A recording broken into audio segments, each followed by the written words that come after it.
Finally guys आजको माछा चाहिँ यत्रो यत्रो मारेको छ हैन।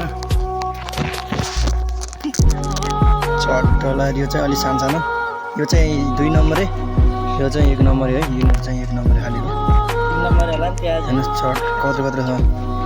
चट यो चाहिँ जोला खोलामा मारेको गाइज। फाइनली गाइज आजको माछा चाहिँ यत्रो यत्रो मारेको छ हैन। चट्टला यो चाहिँ अलि सानो, यो चाहिँ 2 नम्बरे, यो चाहिँ 1 नम्बरे है। यो चाहिँ 1 नम्बरे खाली हो। 3 नम्बर होला त्यहाँ हैन चट कत्रो छ। चट यो चाहिँ जोला खोलामा मारेको गाइज। फाइनली गाइज आजको माछा चाहिँ यत्रो यत्रो मारेको छ हैन। चट्टला यो चाहिँ अलि सानो, यो चाहिँ 2 नम्बरे, यो चाहिँ 1 नम्बरे है। यो चाहिँ 1 नम्बरे खाली हो। 3 नम्बर होला त्यहाँ हैन चट कत्रो छ। चट यो चाहिँ जोला खोलामा मारेको गाइज।